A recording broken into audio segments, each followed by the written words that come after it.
Johnson, I am the chairman of the Veterans Committee in the United States Senate. Senator Murray has served in that position as well.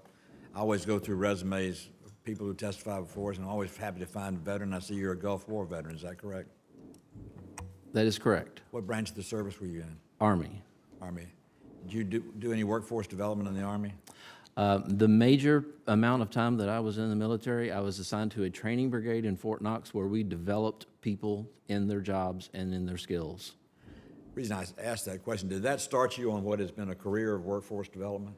At the time, I wasn't aware of it, but yes. It seemed as though every employer I had and that was straight out of high school, every employer I had within a short period of time said, "We want you to train." And at some point I said, well, I guess I better make this a career. Well, the reason I asked that, if all of us had the control the United States Army has over their soldiers, you get everybody trained pretty fast because you can't say no and you take orders or you get in trouble. So that's a good thing to learn. But I noticed you're a published author on 5 books on workforce development. You've done a lot of workforce development for companies. Are most of the companies that you've done workforce development for advice, are they the employees of those companies that are doing the workforce development? I'm sorry, say the question? Most of the workforce development programs, are they companies that use employees or companies that use independent contractors? There is a blend. Most of the experience has been with employees, but we are very recently looking to try to create a path that begins with our nested contractors. In our sites, we have what we call nested contractors. These are contract organizations that have employees there, and they're there so consistently that oftentimes our employees don't know they're contractors because they're there all the time. So we're now trying to create a stream that builds off of one of my colleagues mentioned earlier that starts with our contractor organizations and blends over into employees for BASF. But it's a strategy that we work together to help them get employees in the beginning stages, develop them, and move them through the entire pipeline. You're getting me exactly where I need to go with Mr. Holland. Mr. Holland, I presume from your business that you do and being somewhat familiar with your company in Atlanta, Georgia, you use a lot of independent contractors, or do you not? Again, depends on the segment of the industry. Turn your mic on. Thank you. It depends on the segment. Residentially, multifamily, it's entirely independent contractors. And I think when Mr. Johnson and I talk about it, it's different. When I say independent, I mean when the craft worker themselves is classified as an independent contractor. We see that really disturbing trend creeping into more and more of the unlicensed trades. And in my mind, it's the opposite of a career path discussion. Well, y'all are taking me exactly where I want to go because unlicensed trades is what I want to talk about a little bit. Aren't most of the people that you use in your construction jobs licensed by the states for what they do?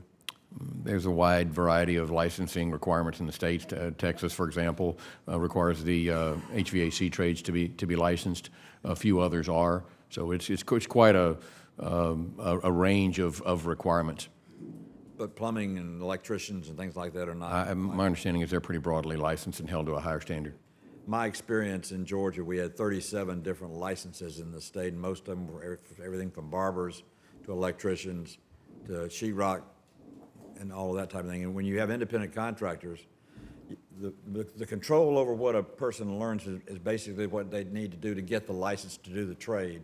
And after that, who they work for, it depends on the enthusiasm of that employer or the person that hires an independent contractor to get them moved forward in terms of their training. But that's the way you build it one way or another. So I think, Mr. Chairman, one thing we need to focus as we go through this on is what we can do through our states and through some of the programs we've developed in workforce development and things like that to see to it the states are bringing about more focus on apprenticeship as a qualification for licensure or as a way to qualify for licensure in the state. Sometimes that's where you break through to get those things included. I think that's very important to do. Last thing I want to say about apprenticeship, and I hate to pick up one company, but in Georgia we got a company called Southwire, which is a major producer of cable in the world. And they developed a program called 12 for Life. And they bring in kids who are off the streets, dropped out of school, don't have a home, they're all homeless. They give them training through an apprenticeship program, qualify for a GED, which is a substitute high school degree, and then give them a job if they successfully finish the program. And I hope as we go through this focus on apprenticeships, it's being done more and more in a lot of different businesses. We'll create more opportunities to not only be an apprentice to learn your trade, but also that be a gateway to you to get a home, insurance, structure in your life, and a way to become a permanent employee for somebody and really make a contribution in the community. So I appreciate all of you being here, appreciate what y'all do at Holland, and thank you very much, Mr. Chairman, for the time.